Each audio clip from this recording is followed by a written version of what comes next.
রামায়ণের অন্যতম নাটকীয় অধ্যায় হল কিষ্কিন্ধার রাজা বালি ও তার ভাই সুগ্রীবের সংঘর্ষ। এক ভুল বোঝাবুঝি কিভাবে দুই ভাইকে এক ভয়ঙ্কর যুদ্ধের দিকে নিয়ে গেল, চলুন জেনে নেওয়া যাক। কিষ্কিন্ধার রাজা বালি ও তার ভাই সুগ্রীব আগে খুব ঘনিষ্ঠ ছিলেন। এক রাক্ষসকে তাড়া করতে গিয়ে বালি গুহায় প্রবেশ করেন। গুহার মুখ থেকে রক্ত বের হতে দেখে সুগ্রীব ভাবেন বালি মারা গেছেন।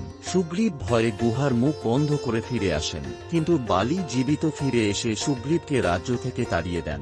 সুগ্রীব ঋষ্যমুখে রামলক্ষ্মণের সাথে দেখা করেন। রাম প্রতিশ্রুতি দেন তিনি সুগ্রীবকে রাজ্য ফিরিয়ে দেবেন। রামের সহায়তায় সুগ্রীব ও বালির মধ্যে ভয়ঙ্কর যুদ্ধ শুরু হয়। রাম গোপন থেকে তীর ছুঁড়ে বালিকে গুরুতর আহত করেন। বালি মৃত্যুঞ্জয় সুগ্রীবকে রাজ্য দিয়ে পাপ স্বীকার করে মৃত্যুবরণ করেন। এভাবেই ভুল ধারণা ও ক্ষমতার লোভ দুই রাজপুত্রকে ভাই থেকে শত্রুতে পরিণত করে। রামের সহায়তায় শেষ পর্যন্ত সুগ্রীব তার রাজ্য ফিরে পেলেও এর মূল্য দিতে হল বালির জীবন দিয়ে।